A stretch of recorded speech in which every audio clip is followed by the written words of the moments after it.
Hello, hello, hello. I'm under here somewhere. Hi. My name's Amber Greenlee. This is Philo, if you haven't been here before. This is Robin, my co host. Hi, Robin. Hi.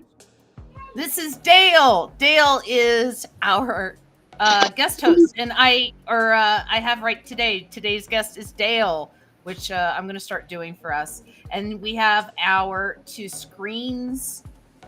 He was drawing something, Philo. Where we left off last time is there is a tracker on the tracker.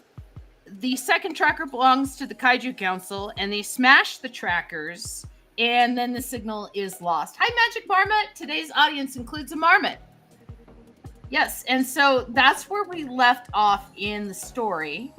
Dale, did you want to take on the first panel? Sure, but I just don't know what we're gonna do with it. Any suggestions? Well, signal lost. So are we going to follow the group? Are we going to follow Meow? Are we going to follow Kaiju Council? We still have Armand, the bartender. Oh, yeah, let's check in with Armand. I'm down with that. You're You down mean with checking in? Armand, the octopus bartender? Yes, Yeah, exactly. So let's check in with him. He represents the struggle in all of us. Those of us who have to do the grind. Where we left off with Armand is he had gotten the note from Meow that said save them, right? And so we don't know what he's going on. Hi, Kay. Kay says hi. But yeah, we didn't know where, if the note particularly meant the group. Maybe it's the word balloons. It said save them. I think it means the group. You think the group? Okay, so Yeah. let's have Armand rushes to the group to save them. Okay. As your caption. That's what I'll work on. All right. Oh God, that's my caption. That's gonna take half the time here typing the stupid caption in. Armand. Can we fill it in after? Well, I want the captions so that we don't forget what they are. Yeah, Because it's really easy to problem I had forget what last they are time. later on. Well, we can just write them down and fill it in later, can we? So we have a question from chat that is, what does he need to save them from? We'll figure that out. Question. Okay. Well, that's what we're supposed to do, Well, huh? that could be me because I'm on panel 2 as well. And so I will put you up, and it's going to be Armand rushes to save them. They're in the stomach realm. Maybe they are in danger of being digested. Ooh, I think I you're like right, Kay's Kay. suggestion. Stomach acids, beware! So I'm gonna grab Kay's suggestion for my panel, and I think I'm gonna have it so that Armand, like, if they stay in the stomach realm too long, they'll be digested. If they stay in the stomach. Do you think stomach realm should be capitalized? Yes. Okay. Stomach Putting realm. Bill aside. I was gonna have Bill up because we don't have a cat cam. They will. Is Bill your cat? My cat's being super cuddly, but I'm on my cell phone, so I don't know how it'll... I can't turn my camera around. I can't see what I'm filming. Bloom County.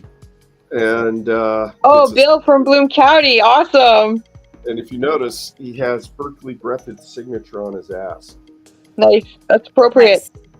Yeah, when I had that signed, he was at a book signing in Palo Alto, and I brought Bill, and I had him sign his ass, and he looked at me and says, "Do you have any idea how many of these asses I've signed?"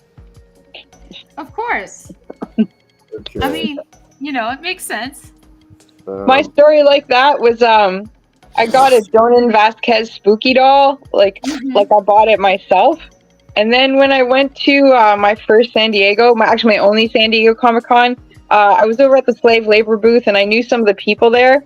And one of the guys that was working there gave me a spooky doll, and I already had it, right? So I was just like, what am I going to do with this thing? And then I thought, oh, what if I get like Evan Dorkin to sign it? That would be like so absurd and wonderful. Like I would love that. Like, and then so I went and asked his wife Sarah Dyer, and she was just like, "That's a bad idea. He won't like that." I was like, "Okay, I don't want to piss him off." But I just love the absurdity of having like Evan Dorkin's signature on a Jonan Vasquez toy. Yeah, it's people do that kind of ironic stuff to celebrities all the time. I don't know if they always appreciate it. Let's see, is Armand immune to the acid because he's a resident of the realm? Asked Magic Marmot, thinking he may have a protective bag in back that he can put them into and push them into the exit to the intestine ride. Whoa, that's awesome! Yeah, I think that might be panel 3. That is well thought out, and I love it. I love it. Well done, Magic Marmot. Let's see. I'm going to have him taking one of his arms and pointing it at... an exit sign? Okay, I have to go pull the pizza out because Ian stepped outside. I will... Yep, no problem. Okay, no, he just stepped back inside, so he'll grab the pizza. What kind of pizza? Pizza is taken care of. I made jalapeno, pepperoni, and cheese pizza.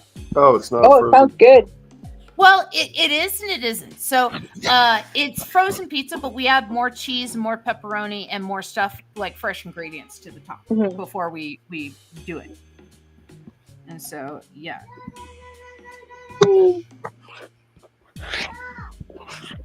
Yeah, you can hear my daughter in the back. She's got a lot to say. Yeah, she does. Yeah, Magic Marmot says, I live to serve, or sever, and then pizza kit bashing. Exactly. Yeah. You gotta be careful though. It's like you gotta watch the ratios because sometimes if you add too much, it becomes a soggy pizza. Yeah, I suppose that's true. But at the same time, fresh ingredients just taste better. And it's not like the crust and stuff is bad and it just kind of all cooks together. You just add a few more minutes and it turns out fine. So it's not soggy.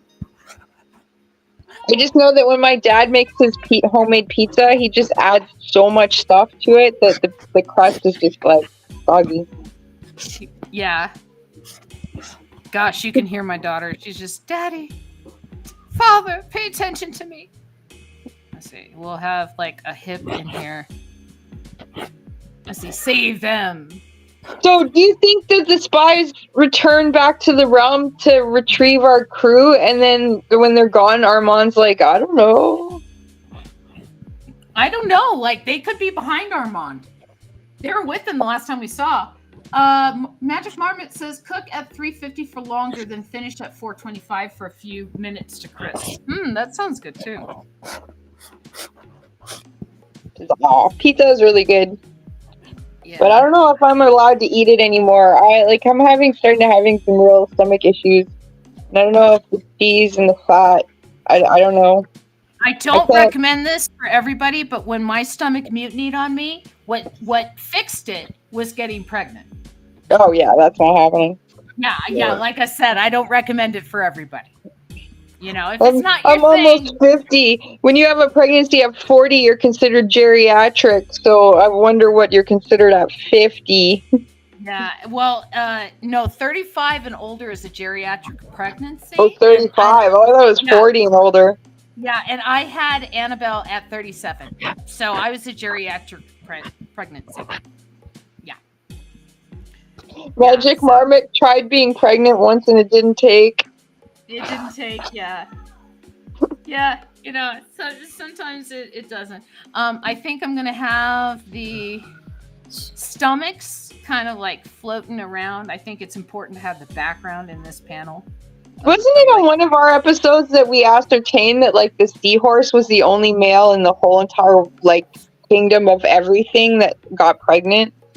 That was a male that got pregnant. Yeah. Yeah. That was this show. We ascertained that, right? Yes, we did.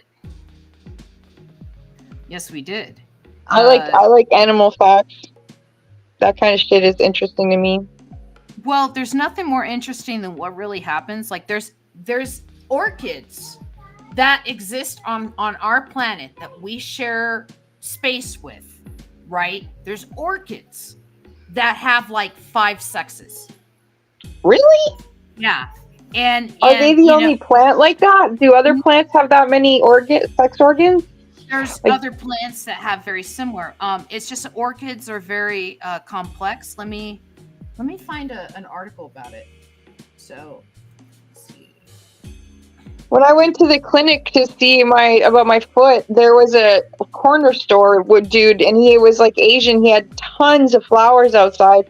So I went inside, and he had these giant, vibrant orchids, and he had tons of them. And I was just like, "Are you like a magician? Like orchids are not easy to grow, and these are like." And he was like, "Yeah, I got them shipped in from China." And I was like, "Oh, of course, of course." Yeah. They're mutant Chinese orchids. Well, I got these orchids, or I'm sorry, I got this article about orchids off of Life Science about the weird, bizarre sex life of orchids, and so it's interesting. If you haven't seen it, I'm gonna read that.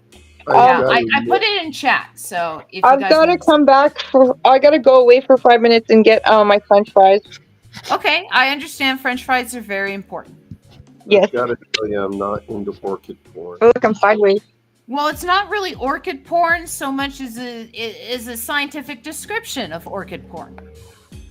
So it's like just power, man. erotica. The I draw the orchid stem, it's huge. Ian's like, when you draw the orchid stem, it's huge. Yeah, that's Ian being crass, And but I still love him. Turgid. I like the word turgid. Mm-hmm. Let's see. Let's do this. The word of the day. I don't know. I think torrid's a good word. Torrid? Yeah. I like turgid. Let's see. One of my favorite words is triffid. Triffid. Just rolls off the tongue. Let's see. What I would have to say one of my favorite words is whimsy, because it sounds like what it is. Run, Armand, run, says Kay. You say so it just sounds whimsical to you. It does. You know, it's fun to say. It does not follow the K sound rule in comedy that K sounds are funnier, yet it's still a funny word. You mean the K sound like in chicken? Yeah, exactly. There's like a rule in comedy that K sounds are the funniest sounds. They taught me that in my comedy class. I spent money to learn that. Well, there you go. Let's see. We'll do this, and then we'll have Bluto like this, and then I'm having I'll put me in the main thing here so that people can see what I'm doing. But yeah, I'm having him like point with one of his arms. He's like, "What are you doing?" But I realized like he has no body to do this body language with. Do it against his own legs. Do what against his own legs? What are you talking about in octopus world? I have to know. 2, 3, 4, 5, 6, 7, 8. There we go.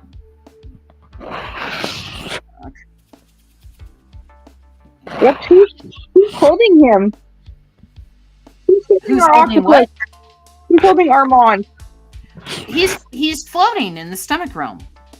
Looks like something's grabbing onto his arm. No. These are going to be stomachs in the back. Cracking? Yeah. So okay. He's pointing to a stomach, and he's showing them that there is like skulls and bones in the stomach. And if he stays there, like they're gonna get digested. Yeah. That's a good idea. Yeah, so I'm kind of doing the gelatinous cube thing from D&D, but with stomachs. I guess Godzilla -1 is now on Netflix. Ooh, that makes me feel good. I don't know if it's subtitled or dubbed in English. Let's see. What? Who would you cast to dub Godzilla now that Sean Connery's dead? I don't think Sean Connery would make a good Godzilla. He would have made an awesome Godzilla. You take that No, back. he played a dragon in Dragonheart. He was a good dragon. He He was I a don't good know. dragon. Yeah, he was a good dragon. I don't know if he'd make a good Godzilla. Godzilla's a dragon. No, to me, Godzilla's a kaiju. Godzilla doesn't talk. He's a dragon. He's a dragon.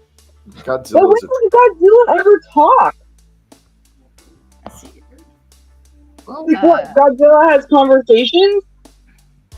That didn't work. Please correct me if I'm wrong. In any of the movies, does he talk? Like us? Yeah, I don't think Godzilla's a talking critter. So it would just be Sean Connery going, "Oh!" Like that's dumb. It's not dumb. Yeah, like at least when he was playing a dragon, the dragon talked, and it made sense to the story. It's like when Benedict Cumberbatch played the dragon in Hobbit. Yeah. Yeah, when he played Smaug, you mean? Exactly. Yeah, they had him interviewed on Colbert as Smaug. That's Yeah. awesome. So they did like this live thing where they had him mocapped off screen so he could answer the questions live. Colbert must have loved that. Yeah, and so they also had Benedict Cumberbatch, on the show, obviously, but this was just like a little stunt because the movies had come out. So yeah. The problem is on Colbert, I still remember him from that awesome show, Strangers with Candy. Yeah, So he was pretty good on that. Yeah, he was pretty good on that. I love Amy Sedaris so much. His co-star on it, I guess, is his writing partner and writes on the show. Could you center your drawing? Oh, sorry. Thank you. How's that? Much better. You can go down a little bit if you can. Okay. Thank you. I know. Hey, I have Amber, to can you correct. see my cup? Oh, I don't know if you can. Oh, it's got nothing in it. You got a prop. Ooh, I got a prop today too. What's your prop? You got a drink? It's my scary godmother cup. Oh, I didn't know Jill Thompson made cups. Yeah, I have 4 plastic ones with the characters on it.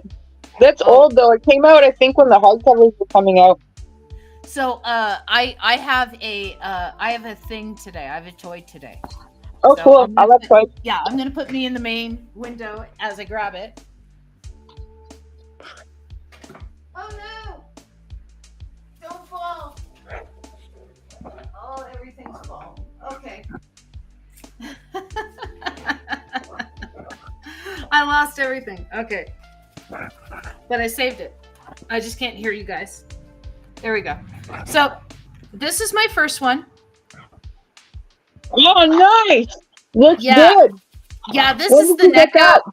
This is the Neko figure, and he comes with a bunch of weapons and different Cool. hands and a helmet and stuff. And then, Does he come with a lizard? yes, he A does. car? Yes, he does. And so, and then I got this guy because Oh, okay. the Ninja Turtles did a crossover with Universal Movie Monsters.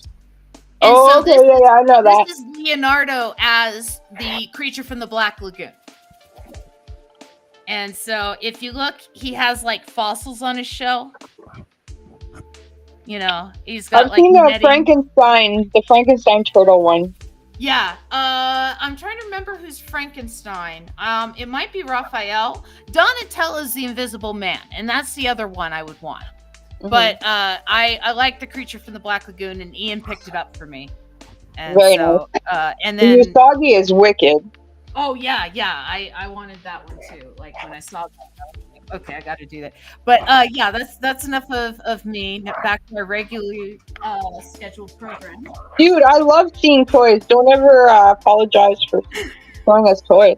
Well, I know it's it's wacky. It's a little weird. No way. You don't have tons of action figures in this house. Yeah. I'm staring at like a zillion of them already. Let's see. Yeah, I'm gonna have this. Okay, I'm doing texture right now. Magic Marmot has a nude Invisible Man action figure. I have an Invisible Man nude action figure. Yeah, but the hard thing is finding it when you put it down. You have to give it you have to put like a tracker on it with another tracker.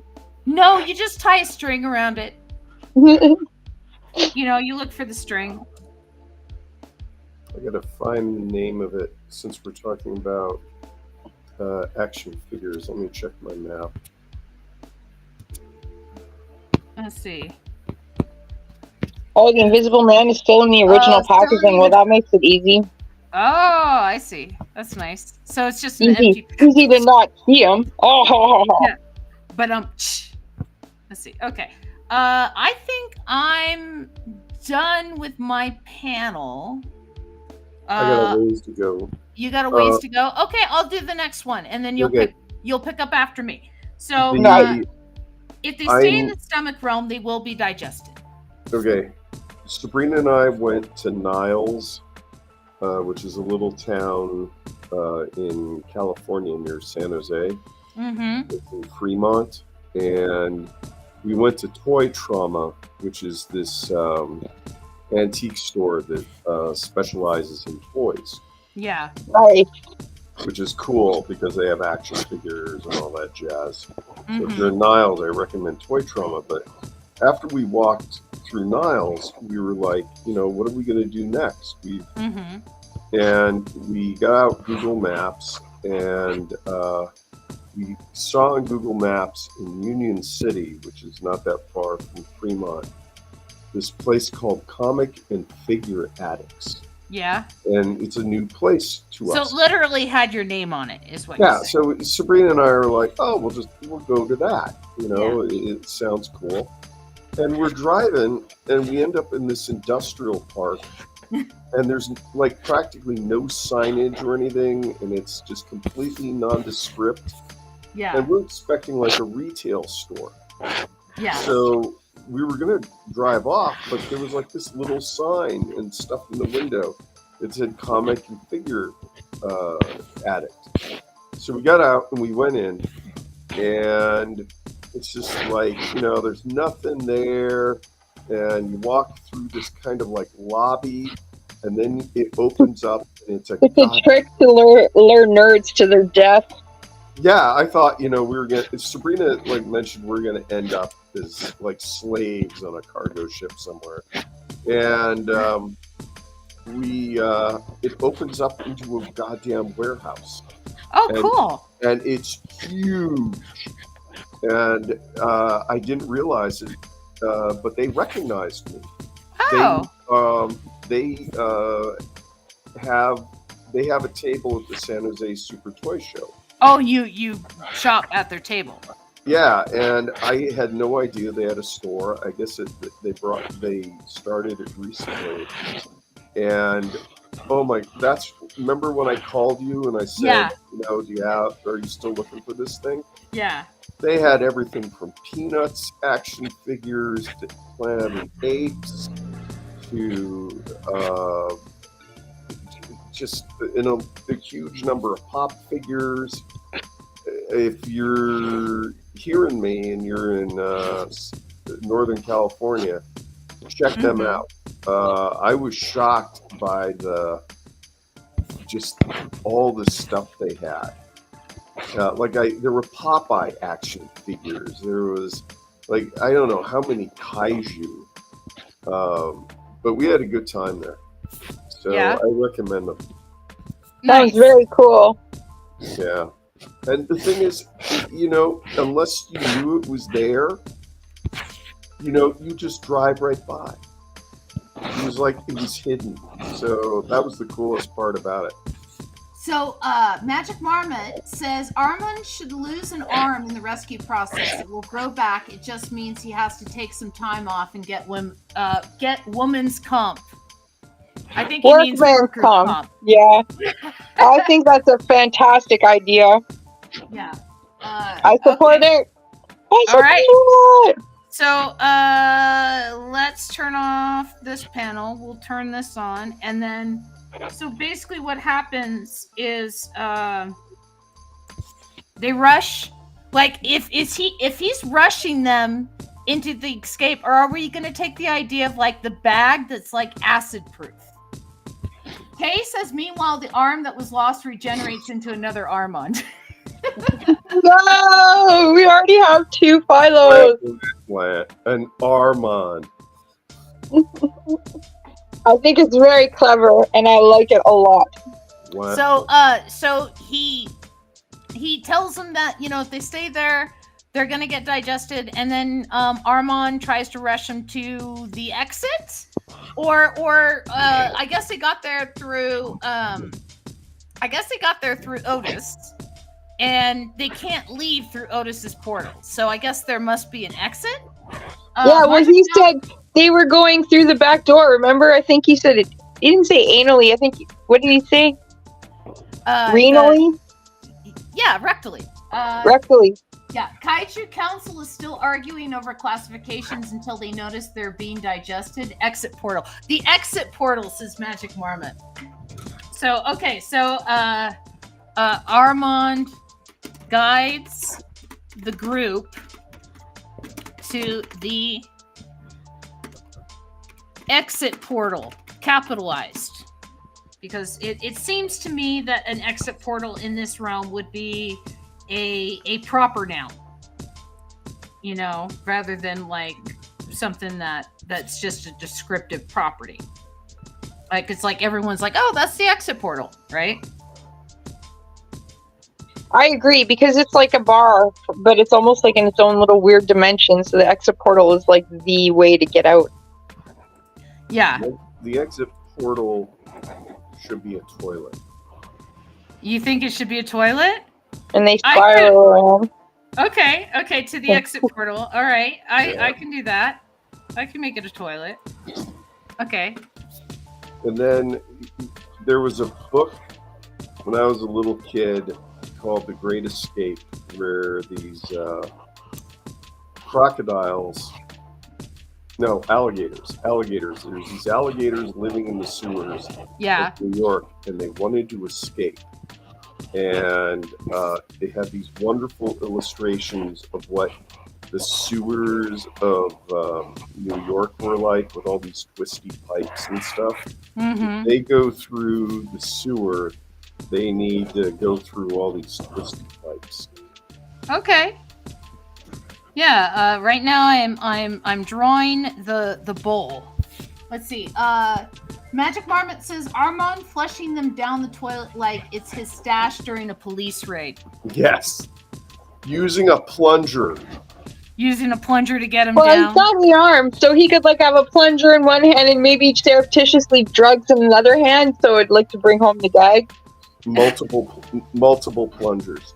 Yeah, so what you're saying is he's killing 2 birds with 1 stone? Yeah. Okay. So, I think I'm going to have, like, maybe a portal in the toilet bowl. Okay. Yeah. Yeah, I think I'm going to have, like, a portal in the toilet bowl. And then, I don't know. I'm working on it. Yeah, so... How was your day, Kay? Or how was your day, Robin? Long and tiring. I sold a lot of meat today. A lot of sausages, a lot of steaks, a lot of deli. But mostly I worked at Cash, so ran through a lot of people. Tired. Waiting for my food to arrive. I really want to go to sleep. What else? Oh, you know what? I started watching. Vice has a series called Icons, and they did a really good one on Star Wars. Like it was like really in depth. I learned a lot of stuff about Star Wars that I didn't know. Like when he was making the first movie, like his buddies who were incidentally, you know, Brian De Palma and Francis Ford Coppola and Steven Spielberg and Martin Scorsese, they were his buddies. They were all watching the first movie and they were like, this is so, like, George, you gotta get rid of the Force. It's so dumb. Yeah. It's so dumb. I know. Yeah. And then it was such a stupid idea that no one would follow it. And he's like, no, it works. It works. It's no, well, Spielberg loved it. First of all, Spielberg loved it. And then his ex-wife, she was the one who fought for it. Yeah, she was the one who convinced him to do it. And in the end, Brian De Palma, who was like the staunchest objector, was the one that wrote the scroll at the beginning of the movie, you know, that we watched. So that was pretty cool. But they did the one on Marvel, and I'm only about halfway through it, and it's all about the MCU universe. And so what I did this week is, because they were talking about them, I started watching the movies again. So I'm like, I'm through, like, did Iron Man. I'm on halfway through second Iron Man. I'm not going to watch them all, because last year I think I did all the important ones, like the Avengers and all that stuff. It's kind of like my pablum. I know half of them are garbage, so I don't really pay tons of attention while I'm watching them, but I like it. My favorite thing of the Marvel MCU is the Netflix Daredevil series. Oh, that was pretty good, yeah. Yeah. But you know, the cool thing that they said about Iron Man that I didn't realize about the movies when they were doing the second movie, they really, really, really wanted to do the thing about his alcoholism, but Disney, right, was just like, no, put the kibosh on that. So when you watch the movie, they do kind of talk about it, but they kind of make his dying, you know, the shrapnel going into his heart, they're making that more like the drinking of the green juice is more like the alcoholism than the actual drinking. Kind of funny. Anyways, I'm gonna be right back. I just have to use the bathroom. By the way, Magic Marmot said, smoked a lot of meat. How do you keep them lit? I work at a butcher shop. All right. Since she's gone for a second, I will close up her screen until she comes back. And so you look like you're almost done. Yeah, I'm just putting some stomach in. Okay, let me know when you're done with stomach, and we'll move on to the next panel. Okay. Because I'm actually not that far ahead of you. You know, I have some time on this panel that I need to spend drawing. And so what about you? How was your day? You got the best kind of waffle. I got the best kind of waffle, but I also whacked weeds. Weeds are good. I got the weed whacker and pretended I was in any of the Triffids. It's cinema. Yeah, sure. Sorry, language. Piece of weed actually flew up and almost took out my eye, so it really was Day of the Triffids. But no, I'm weed whacked and chatted with people online. It's interesting that I found that out about the possibility that ZBrush for the iPad is going to be the full version. I still don't believe it, but I would have been convinced it would not be the full version. Well, you know, you never know. Like, they might realize that with a bunch of the shitty business practices of other companies, that like those people lost a lot of customers. Stewie voice, weed whacker, says Magic Marmot. Yeah. Weed whacker. Yes, I do gardening about once every 6 months, so the weeds get up there. I'm glad I did not start my garden last weekend like I planned on it, because we had a hailstorm that killed my friend's garden, that she started it the week I had planned to start mine, but I didn't. And so, so it was good that I didn't, because I saved myself that heartbreak of just like getting plants down and stuff, and then they die on you. I'm not big into plants, unless they're catnip, which is just like cat bait. Yeah. I don't know. I like gardening. I think it's a relaxing pastime, and I like seeing things grow. And to quote Leonard Nimoy, you can have life is like a garden. You can have perfect moments, but they can't be preserved save in memory. I thought you were gonna like quote Joe Dirt. Life is a garden. Dig it. Well, I mean that's good too, but no, I was quoting Leonard Nimoy because that was actually one of the last things he tweeted before he passed. Is that life was a garden. And then when he passed, like it always stuck with me. I just thought it was a beautiful bit of poetic, lines and stuff. If I don't stop working on this, I'm never gonna finish anything. Again, perfect is the enemy of done. It's done. I know. Okay, I'm so you're calling it done? One. Yay! We get to figure out what happens next. Let me look at your panel. So let's see. Armand rushes to save them, and there he is. He's saving them, and there's stomachs. I love it. This is the next panel, which is Armand guides the group to the exit portal, which is a toilet. So that's as far as I've gotten. You are going to be doing panel 4. Oh, what was the panel I was working on? You were working on panel 1.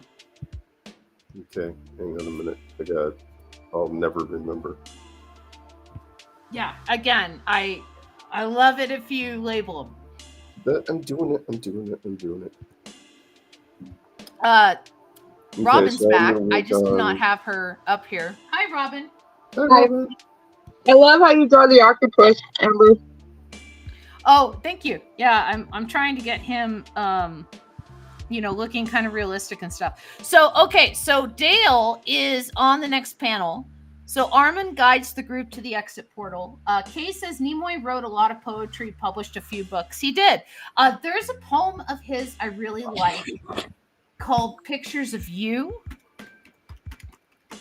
And I wonder who it's about, because he definitely wrote it about someone. Wasn't he married a bunch of times? Yeah. Let's see. Pictures of You poem.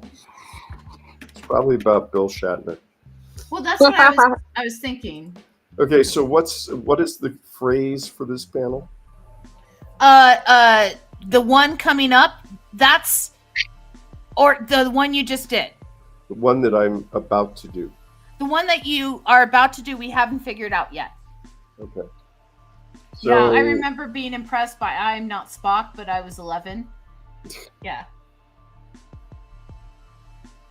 When I was a kid, I read the book that Dave Gerald, who wrote Trouble with Tribbles, wrote about making that episode.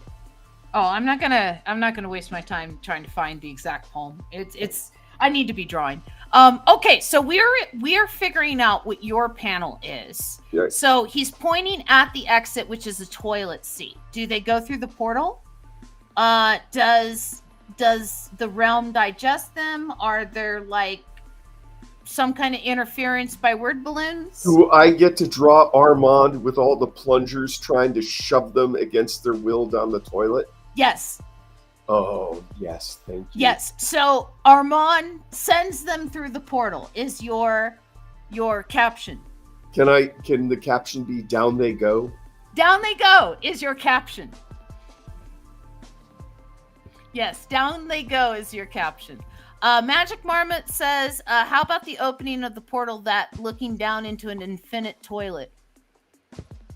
We might be able to have an opening of a portal down there. Oh, thank you. Would you like to hear the poem, Amber? Did you find it?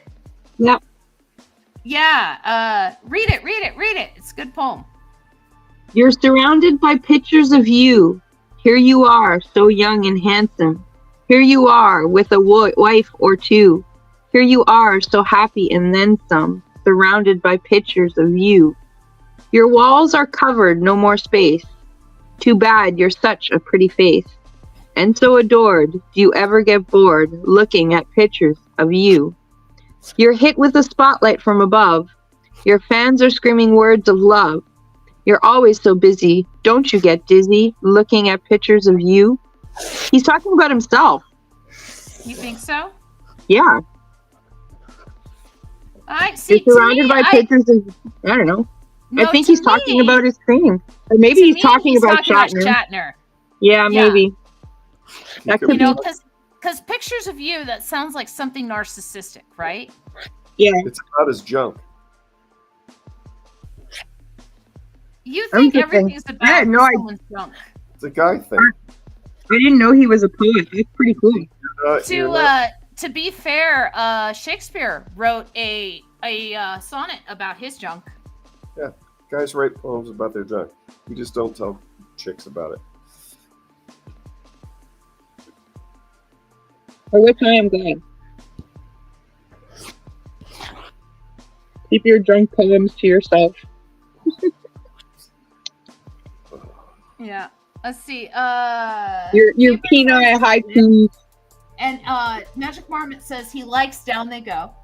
And it's a state of mind from someone famous reaching end of life and reflecting. That's interesting. Yeah, I suppose that's one way of interpreting it. You know, again, I like it. I like the inner rhyme scheme to it. It seems like it's deceptively simple. You know, I mean, I don't know. I just like it. It just sticks with you. You know, I don't know poetry, but I know what I like. I like poetry. Ian has a poet that he really likes, Sharon Olds. And so she... I didn't know that poem. Yeah, she is a modern poet. One of my favorite poets of all time is Khalil Gibran. Most people know him for The Prophet, but I have a book of his called Mirrors of the Soul. And there's a poem in there called My Countrymen, which is my favorite poem by him. And it's a really cool alliteration, and, you know, just I'm curious what it sounds like in the original Arabic. Magic Marmot says, I have a friend that is the Lao poet. Oh, cool. That's really cool. And then he knows them. Poet. Yeah, well, both Magic Marmot and Kay are in Minnesota. And Minnesota is very interesting. Minneapolis is the world's biggest small town and the world's smallest big city, right? When you know somebody in one group, when you know somebody in one group and they have similar interests, you suddenly know everybody in that group, and then you'll like meet someone over here and they'll be like into comics or something, and then it turns out they know all these people from this other group that you had joined. It's just, everybody knows everybody. Currently in Bemidji. Let's see. I'm going to check in on Dale while I figure out my textures as he's shoving them in the toilet. I used to write poetry.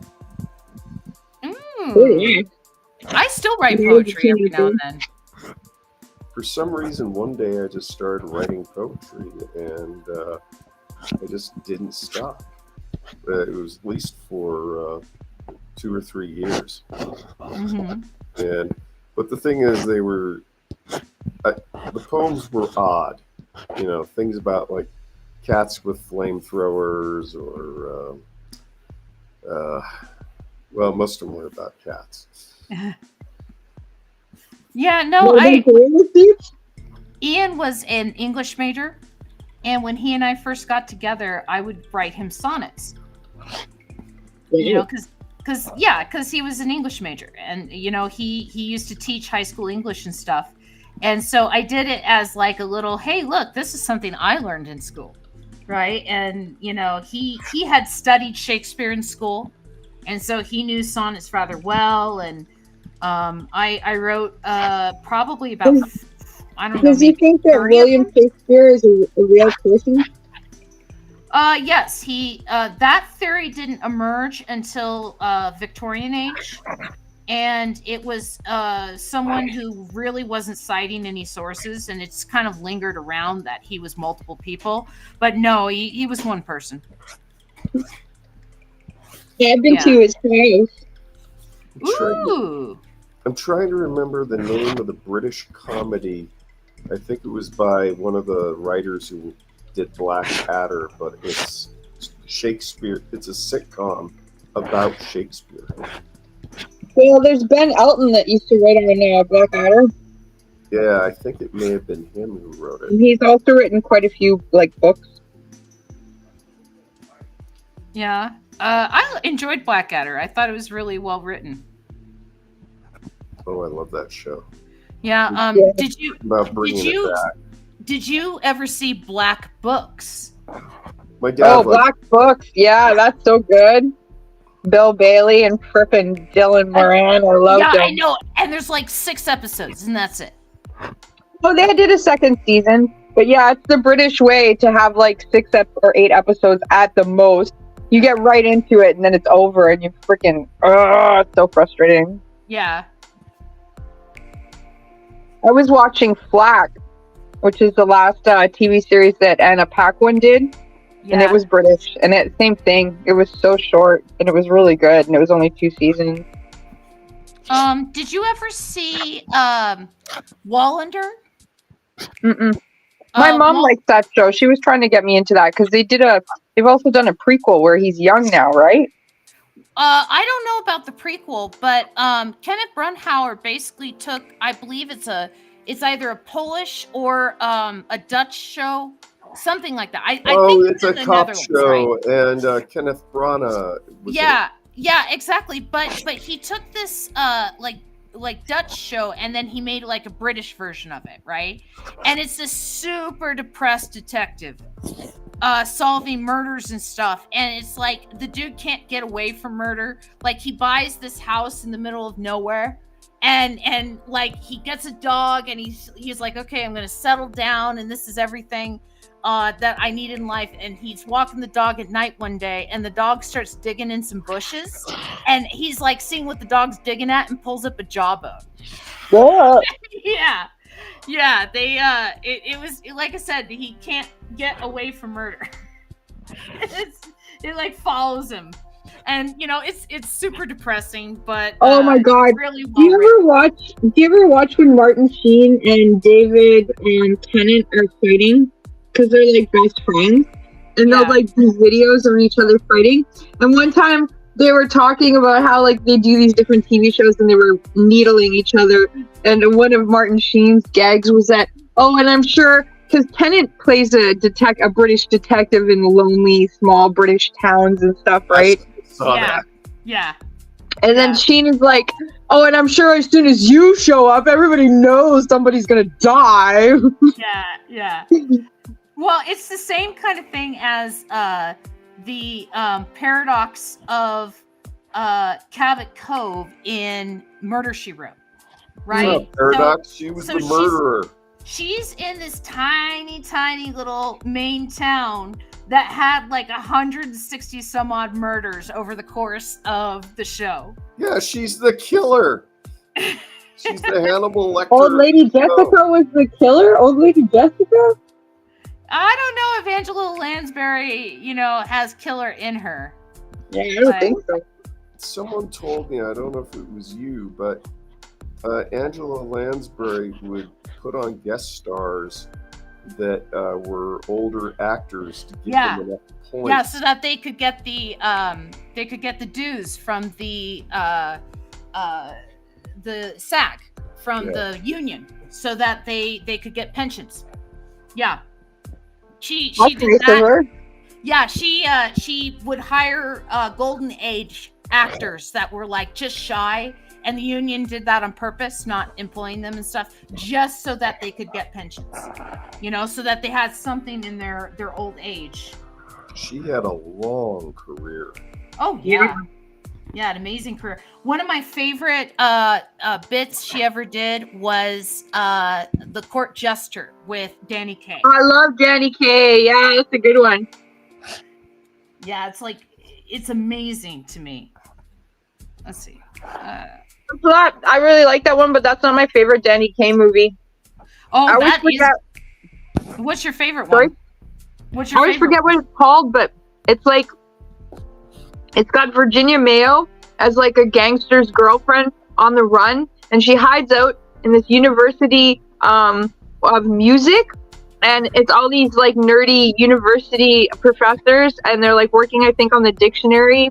And then Danny Kaye is one of the nerds. I think he's like the music one.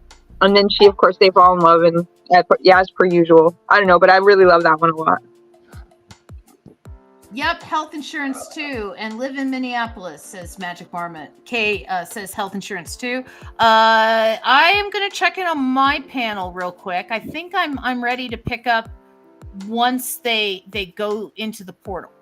So I realize I need to. The movie is called A Song Is Born, and it's a remake of a Howard Hawks 1941 movie called Ball of Fire. A group of music professors, including Frisbee, Danny Kaye, are writing an encyclopedia of music. A pair of window watchers introduces the duo to a pioneering musical form called jazz. They eventually become involved with Honey, who's running from the police because they want her to inform on her gangster boyfriend. 1948. Nice. That was a good one. They were great together, those two. Did you label your panel label 4 or panel 4, Dale? Checking. No, not yet, but I am going to. Okay. Yeah, because you're working on panel 4. I'm going to pick up on panel 5. So let's see where we left off. Down they go. So he's going to be plunging them into the toilet. Is that the one where Danny plays twins? That's K Bird's No. question.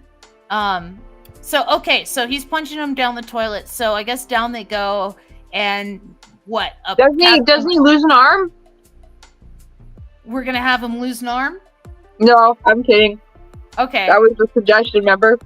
Yeah, such good stuff, says Kay. So let's see. I'm thinking but where to? And then they're like swirling through, or the Kaiju Council we know is chasing them, Mao is chasing them. Where are the spies? There's so many loose ends in this story. Yeah, but that's good because it creates content for us to work with. Yes. Who do you think we should touch base first? I see the spies as kind of like a Rosencrantz and Guildenstern is dead kind of characters. Yeah. They're kind of traveling around in the background. Well, I feel like we don't want to juggle too many balls. So we should focus on the group or Mao or the Kaiju Council. I don't think we have to worry about giant beavers and Philo right now. But let's talk about the spies. Well, let's see. Okay, Mao sent the spies. So how about the spies report back to Mao?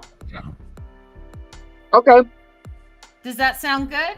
Yeah, let's do that. Yeah. And maybe we should think about Mao's trying to accomplish. Let's see. Let me do this real quick. No palette color. Okay, there we go. Maybe Mao wants to harness the power of Otis. Because Otis can jump between different realms, and maybe it takes like a lot of power for the spies and stuff to do. Well, how did the spies get to this realm? Maybe they have a secret way that they're not sharing with Mao. Oh, I got it in my brain. I got it. Okay. They're just going to be communicating back on the screen. So they're still in the stomach realm. But like basically updating them as to this is what's going on. Okay, so I'm gonna put up Dale for a second while I take a bite of food because it's been sitting here getting cold and I'm hungry.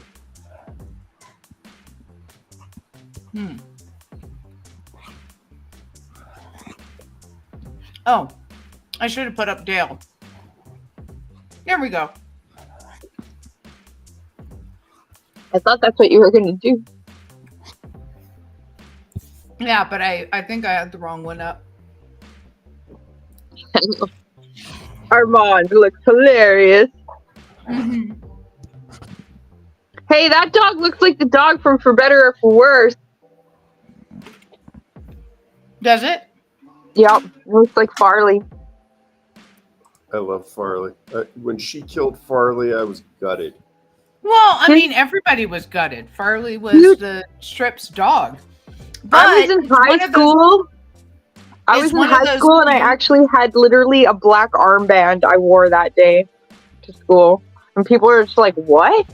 And it's one of the few comic strips where the characters age and grow throughout the comic strip. Like, you know, Garfield never ages, never grows, never changes. I think Gasoline Alley was another one that. Yes. Like yeah, she just grew. And what was it? Thimble Theater or whatever, the Oils, where Popeye came from. That one was a progressive story. For Better and For Worse is very special and near and dear to me because all the kids in that comic were the same age as me and my brother. And also she was kind of like, I don't know if they were growing up in Toronto or in the small Ontario town, but I was at the same time too. So like I really related to a lot of what was happening in her comics. You ever meet her? No, I've heard she's actually kind of a scary person. I know people. I know people who've worked for her, and it's not been a pleasant experience for either of them. I met her a couple times. She's awesome. But you know, this was at either signings at the Shoals Museum, or it was at an NCS event. Yeah, so she was on her best behavior. Yeah, Is what you're saying? I'll tell you who else is freaking awesome. I can never pronounce her name properly, but Kathy Guswife. Oh my God, she's also, the lady that does Kathy. Yeah, and I'm also going to say this and sound sexist, but she's also super cute. Well, I mean, Jill Thompson too. Jill Thompson's super cute. I can say that. Hey, you know her ex-husband's coming to Niagara Falls Comic Con next weekend. I don't remember what he did in comics. He wrote 100 Bullets. He's written a lot of amazing stuff. He has written, in my opinion, the best Hulk comic ever in existence. Illustrated by Richard Corbin, no less. He is awesome. Brian Azzarello is awesome. Kay says she had a neurological problem and had to stop drawing. Kathy Guswise?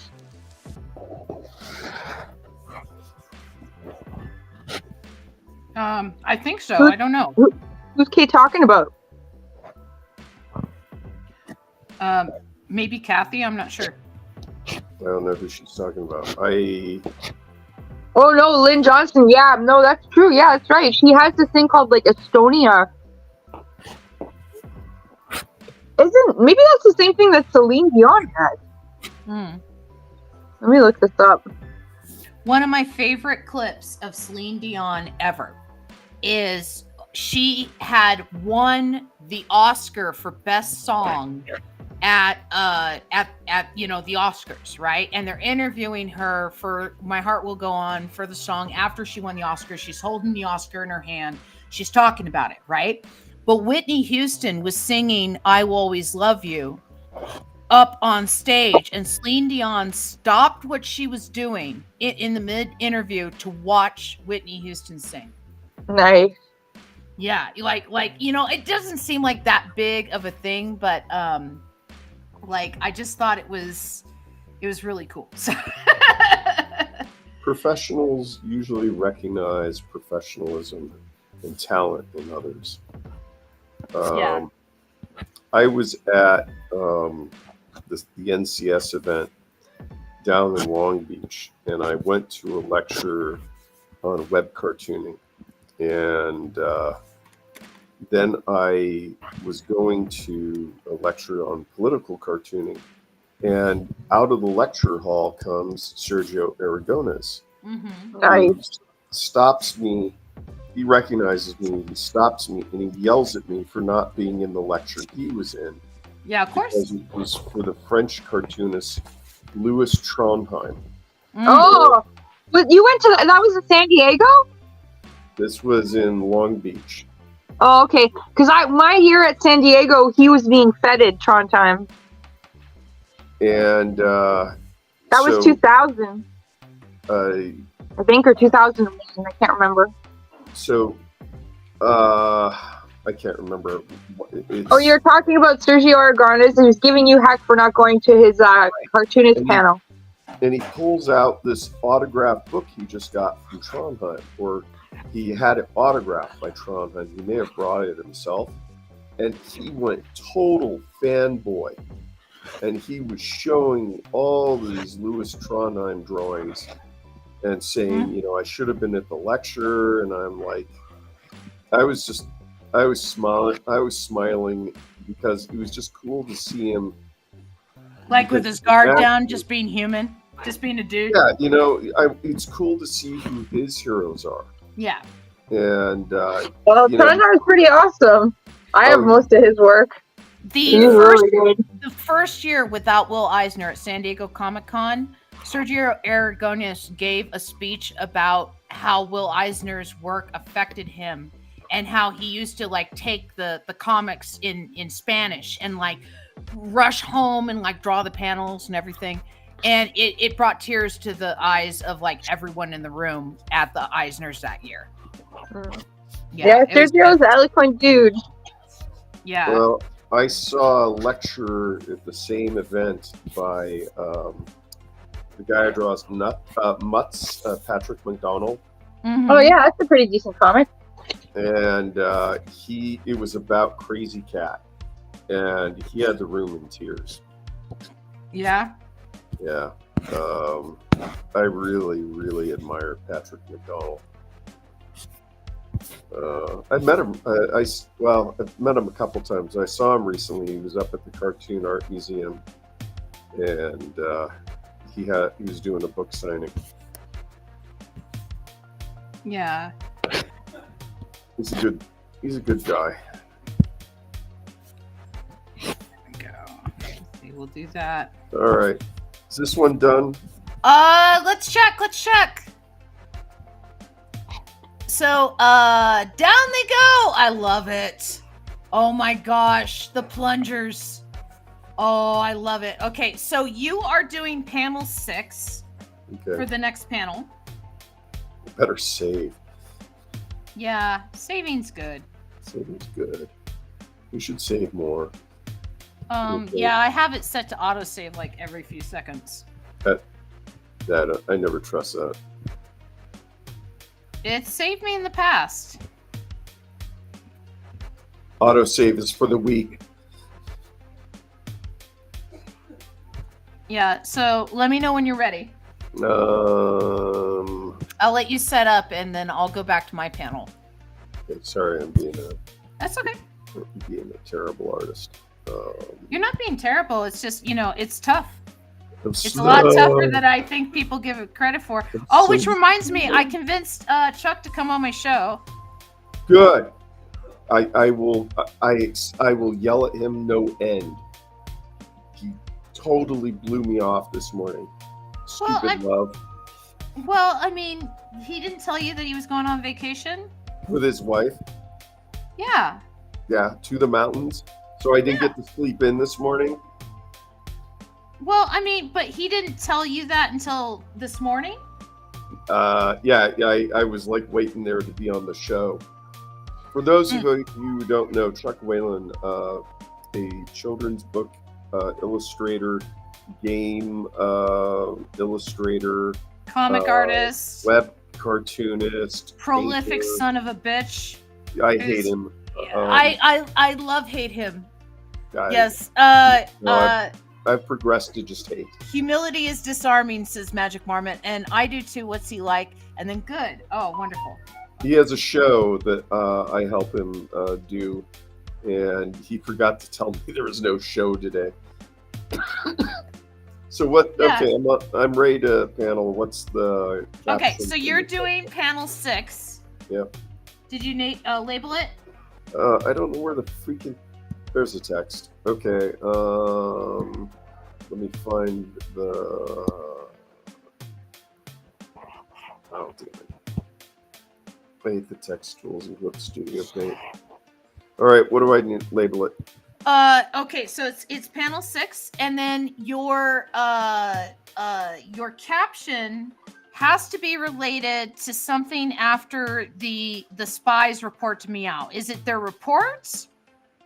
Is it like, it has to be something after this panel that's up on the screen right now. I better look what's on the screen right now. Give me a second. Okay, so the spies have reported to Meow on that awesome gooseneck display from Star Trek The Cage. And, Well, I was thinking more Susian, but yeah, okay. Okay. And so Meow has to think. Yeah. Because they got away from what, the Kaiju Council? Yeah. And so the question is, what does he think? Let's see. Wait. I got a caption. Okay. Meow's plans are going according, or Meow's plans are going swimmingly, or something like that. Something to that extent. Or everything's going according to Meow's plans. There. Okay, but I gotta figure out an image for it. I know, but that's your caption.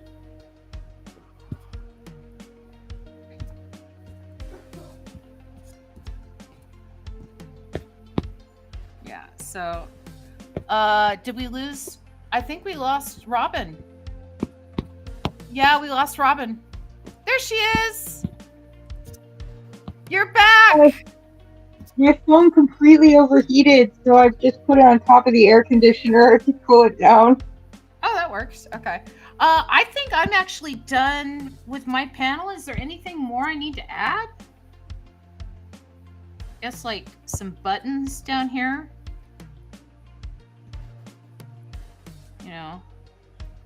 Yeah, I guess I'll add some buttons down here. Yeah, I would add some buttons on the actual table too, like where the big button is. I'd do a couple little buttons around it. Okay. Yeah. Then, so Dale, what are you doing for your image of everything's going according to Meow's plan? No idea yet.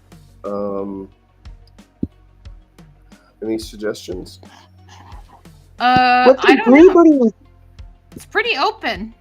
Like you could show the plan on the wall. You can have him going heh heh heh and rubbing his hands together. The plan on the wall. I want to do that. Okay, yeah. I don't know what the plan is, but you're doing the plan. Do lots of red string all over the place so it doesn't make any sense. Let's see. I'm trying to think It's what else. timeless gag. The spies report back to Meow. So if I'm doing panel 7. Magic Marmot thinks there should be a face reveal for Meow. I don't know how that would work because we've already seen Meow. Right? He's a cat. Maybe he's secretly the Chairman Meow's arch rival, Chai Chang. Chai Chang. Yeah, but it's chat like chat like French for cat, CHAT. Yeah. Yeah, apparently ChatGPT sounds like cat piss in French. And so they're talking about ChatGPT on the news and stuff in France, right? And Yeah. it sounds like they're saying cat piss. See, what was Dale's idea? I didn't hear it. Dale's idea is better.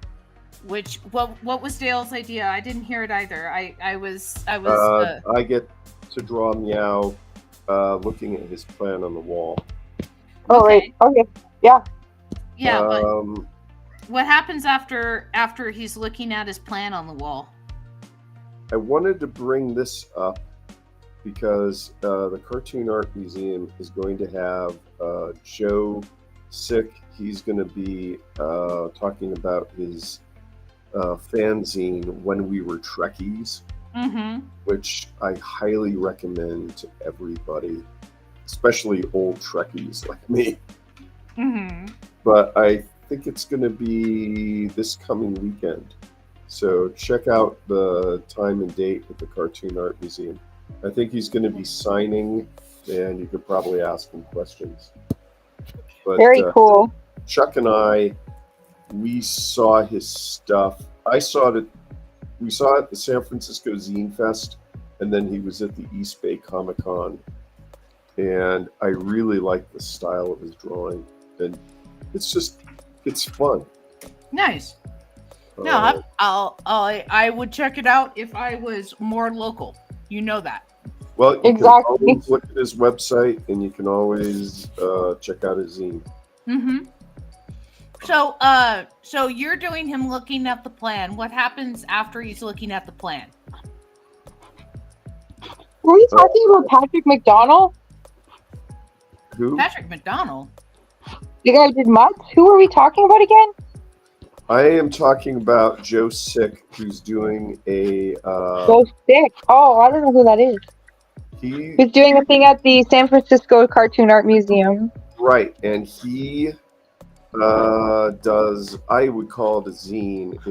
He's doing the parts that will eventually be a graphic novel about being a Trekkie in the 70s. Oh, okay. And it's a Joe lot. Sick. Chuck and I are both following it. Nice. Yeah. So what happens after he looks at the plan? If he's looking at this, if he's looking at the stuff on the wall, he should have an idea. Or it zooms into something pinned on the wall. He's at stage 2 ? Then stage 3 profit. Yes. Stage 1 is underpants. Stage 2 is Question marks. and then it's profit. No. I don't know. He's at stage 2. You should have a thought bubble that says that's just a pair of underpants. Oh wait, I'm stealing that one. What about him thinking about underpants? Yeah, Okay. I'm stealing the underpants. Okay, so he's thinking about underpants. Oh, I'm not We're going to known do it. as business advisors. I was going to do it as Underpants gnomes? What? all cats think about underpants. All cats think about underpants. Sure, why not? They can't wear them because of their tails. They're jealous. I was going to do it as one of those murder boards like you see on, the cop Yeah, show. yeah, in a cop show, yeah. Yeah, that's what I'm saying. And then you have like all the red string Yeah. going everywhere. Do it as a blackboard. So my caption, what do you guys think? Like, he's at stage 2 of his plan. He's like, are we focusing on the plan? Are we gonna go back to our group? Well, he's a cat. He's interrupted by the Kaiju Council. Well, Because remember, they have a tracker on his tracker. Yeah. And this is how we could bring them into the story. Council spy in his war room? Listening to this? Well, they have the tracker on the tracker. Yes, but both trackers were destroyed. Oh, right. Yeah, so that's why I'm like, how would they find out? There would have to be like a spy or something. We need to be introduced to one of Mao's henchmen. I want to say like an Igor kind of character. An Igor character, Assistant Scarface. Yeah. Yeah. Yeah. Okay, we could do Scarface something like that. Jr. Scarface Jr. Yeah, we could easily have something like that. Cat with one eye. Well, cat with one eye, that would have to be Columbo. I would have to draw my cat into the comic of Columbo is suddenly there as his henchman. I think that's fair. I think that's Okay. fair. Okay, so Columbo, his henchman, is ready for orders. But then we're just introducing another character. Okay. Yeah. Well, then, do you want to bring the spies back into it?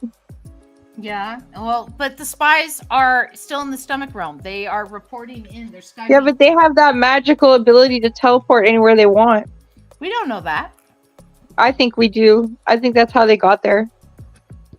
And I think they can get out of there if they want, but they just have chosen not to. Magic Marmot says, take the story into a new chapter. Remember, all this started with pasta. So, chapter 2. More pasta. More pasta. Yeah. Do they go to the pasta planet? Let's see. I think okay. What I'm gonna do is I'm gonna take Magic Marmot's suggestion, and I'm just gonna go chapter 2. That's hilarious. Chapter 2. Don't even draw something. Just do crazy, like, inflated text. Yeah, that's what I was gonna do. Okay. That's what I was gonna do. Is I was just gonna draw in, like, I don't know, have fun with text. Yeah. Pasta along the intestine ride. Aren't they already out of the stomach and the intestines in the butt? Are they out of there yet?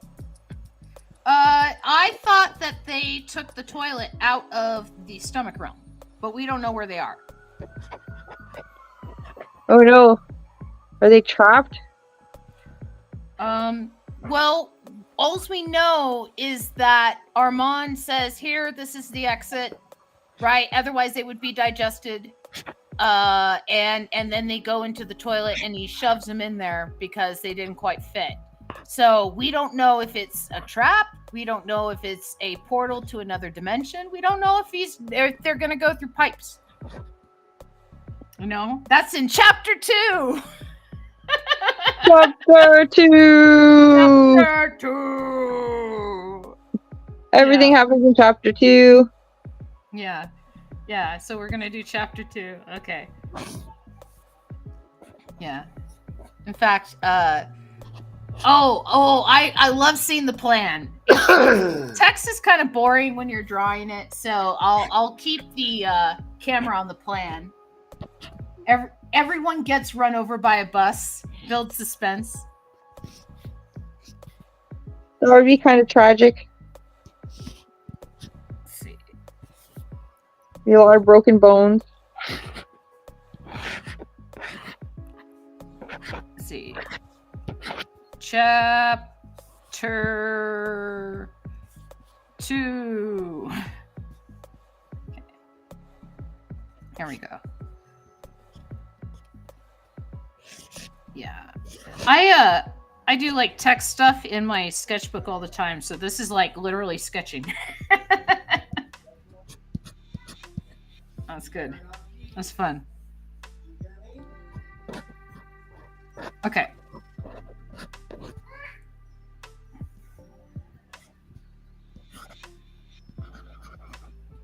Yeah, I spent today doing all my socials, updating all my logos and stuff for my socials, and I scanned a bunch of comics. I uploaded my Patreon.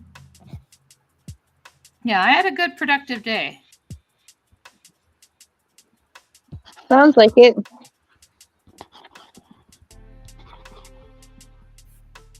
Yeah, Dale, on the other hand, Dale got ready for a show this morning, and he's he had to wake up early, and he did not appreciate that. Yeah, Chuck sucks, man. He's gonna hear this and help this stuff. Well, I mean, how long did it take him to watch Zardoz? Like, you bugged him about that for months. Yeah, but he got his revenge. He made me watch. God, what's the name of that terrible movie? A Field in England. So I Field was in up England? there in his garage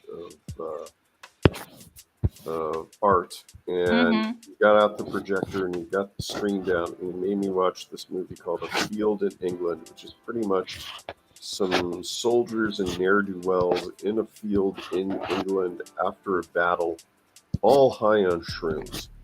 Okay. And it's awful. It's black and white. It's modern.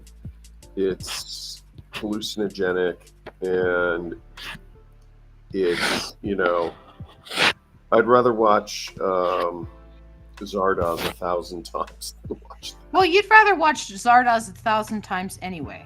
Well, I do have it on my phone. Yes, see? Yeah. Well, it is the basis of my spiritual beliefs. When I was there, we watched Fifth Element. Yeah, he puts on the good movies when you're there. Well, I picked it. No. He's like, what do you want to watch? I'm like, Fifth Element. That's a movie I could watch a zillion times. Magic Marmot says, when I write myself into a situation, I don't know how the characters get out of it. Suddenly, everyone gets run over by a bus. It's advice from Michael O'Keefe from National Lampoon. He also says, it freed me to find creative ways in which that character may survive at a later time. It leaves it as a challenge for future me. I don't know if we're going to have him get run over by a bus. We'll see. I wonder if that Michael Keaton thing they were talking about, if that was from the movie Duplicity. I don't know. That screenplay, if I remember right, was by Chris Miller, who did the screen. He wrote the stories that Animal House was based on. I miss the Lampoon, but if I look at some of those stories now that I enjoyed, I just cringe. They're pretty cringy, but I do like their comics. Oh, they had epic comics, man. Well, people forget that, like, there was a 14-year-old girl that, the dude almost had sex with in that movie. I mean, albeit she was at a college party, but he just kind of left her on the porch of her dad's, and he turned out to be the dean. That's like a big plot point in that movie. Yeah. I was in college in the 80s, and that was something high school girls would come to fraternity parties, and you had to keep an eye on them.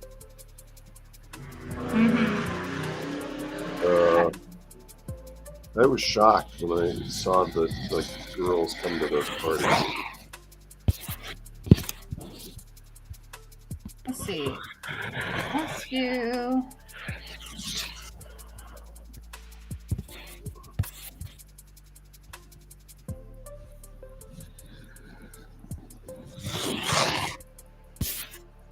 There's a young, there's a friend of mine from that time who got drunk at a party. And I mean, like, seriously drunk. And I put my jacket over her and kind of like hung out with her to the point where I could drive her home. She just wasn't able to physically do that. Yeah. And she had thrown up, and so there was a puddle of puke on the floor. She stands up, and my jacket slips off her shoulders, and it's heading right to the puke. And Ew. I have never, ever seen anyone react so quickly. And she grabbed my jacket, and she saved it. And I could actually see the fold in the jacket. It like turned into a U. And and not a single bit of it, the sleeve or anything, hit the puke. So I drove her back to where she was staying, who I had previously driven earlier in the evening, her drunk friend. Mm-hmm. And so I get her into bed with her drunk friend to sleep it off. And I asked her, how in God's name were you able to do that? Mm-hmm. Because it was superhuman.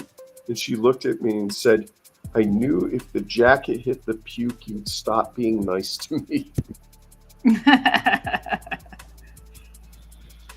Yeah, I'm doing this kind of thing here. I don't know what I'm doing here.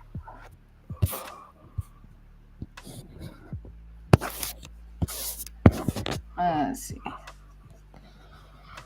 Hey guys, can I ask a small favor? What's that? Do you mind if I go to sleep? Oh, are you gonna bow like out for the night? Well, there's 3 more minutes until we end anyways. Okay, yeah.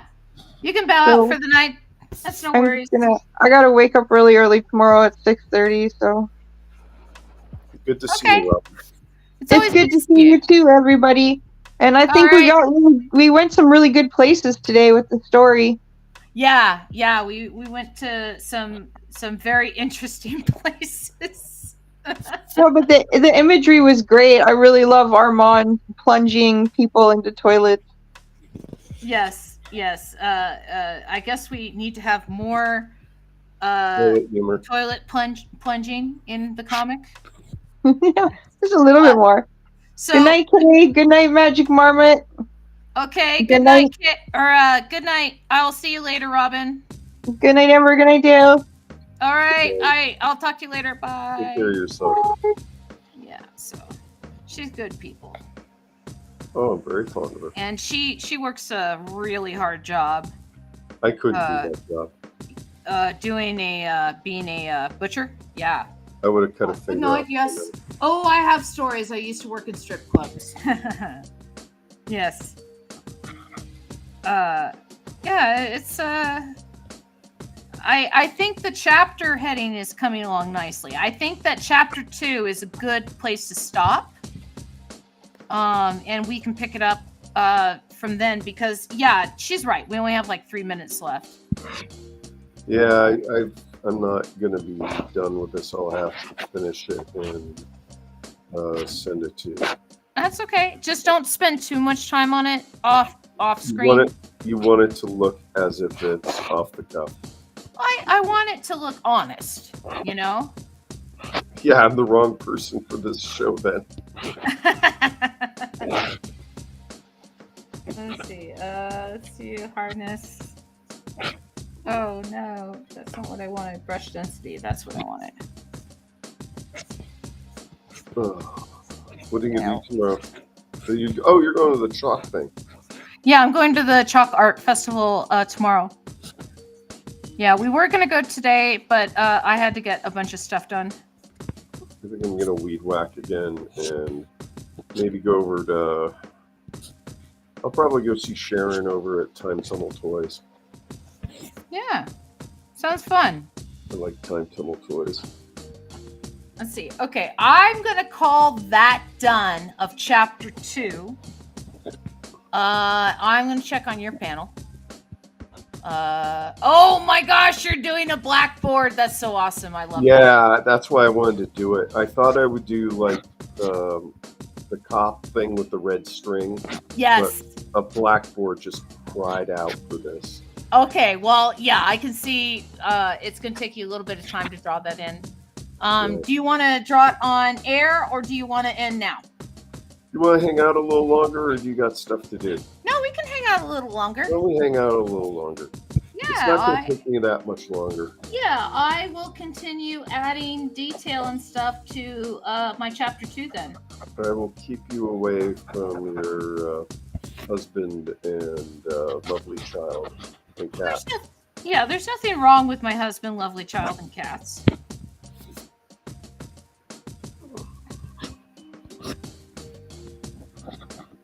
Yeah, so let's see. Yeah, I'm trying to figure out how to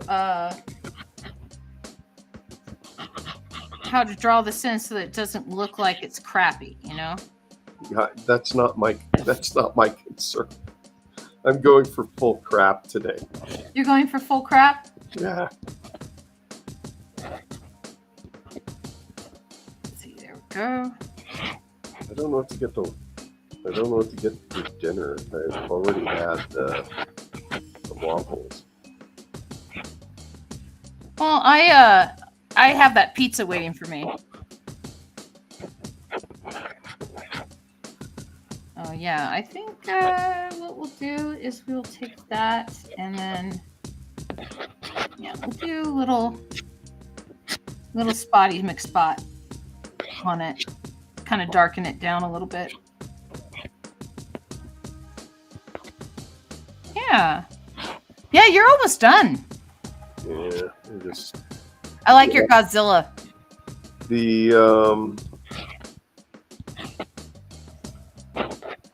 I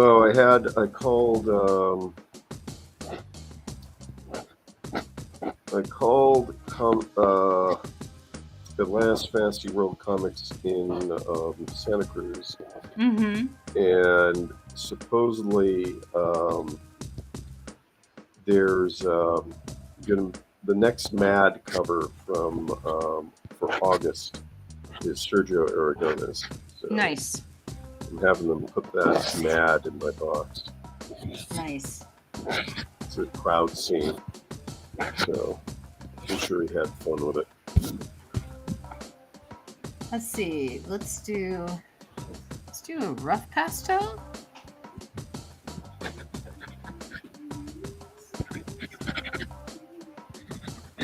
Yeah. I don't know. I think at this point I'm overpainting. You know, keep it simple, right? Yeah. Well, some of the most powerful comics are. When I was a kid, I wasn't into the Marvel stuff. I was into stuff like Wizard of Id and. Well, I mean, Scott McCloud talks about that in detail. About the simpler the drawings, the more broad the audience that sees themselves in those drawings. Oh, because it's like a blank slate that they can fill. I'm gonna bow out and go watch Hundreds of Beavers, says Magic Marmot. That's okay. I will see you. Enjoy it. I want to see it. Yeah, I will see you later. I have a child. Let me put me in the main window because I have a child here. Hi. Hello, child.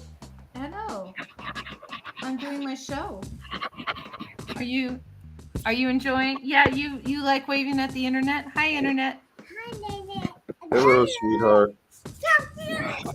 Yeah, you're jumping? You're jumping? Oh, Kay says hi. Yes, the internet is saying hi back to you, baby.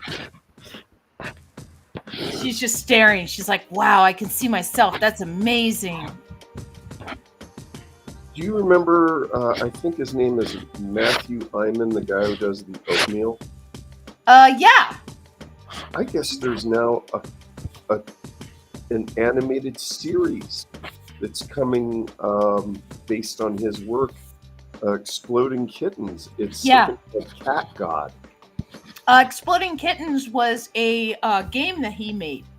Yeah. That's like it's like Cards Against Humanity. But I saw it when it came out, and Joe Woes, I guess, just did a Mazes book for Exploding Kittens. I say that looks pretty done. Let me take a look here. Yeah, that's looking pretty good. I love it. And I just want to add. Oh, underpants. Yes, you need to add underpants to the plot. Yes, underpants are very important to the plan, apparently. Should I put polka dots on them? No, I don't think it's, again, keep it simple. We can tell they're underpants. Okay, so let me turn that all the way to 100% opacity black. Woo, that looks Been pretty. off. Oh, I love that. Oh it's- my gosh, I love the plan. And it probably Oh, needs that's so cool. a few Zites or whatever the hell they're called. That's so cool. I am going to end right there because everything is going to Meow's plan. I'm gonna put whiskey. And then chapter 2 begins, and we're going to leave it there. So I want to thank Dale for coming up on the show and dealing with my insanity. He is going to be the art tool connoisseur. And so thank you, Dale. Robin, who's no longer with us, she's always wonderful, and I love her very much. And I will see you later, Miss Robin. Thank you, Internet, for hanging out with me and seeing what we're doing. And I'll see you guys in the future. Have a great one.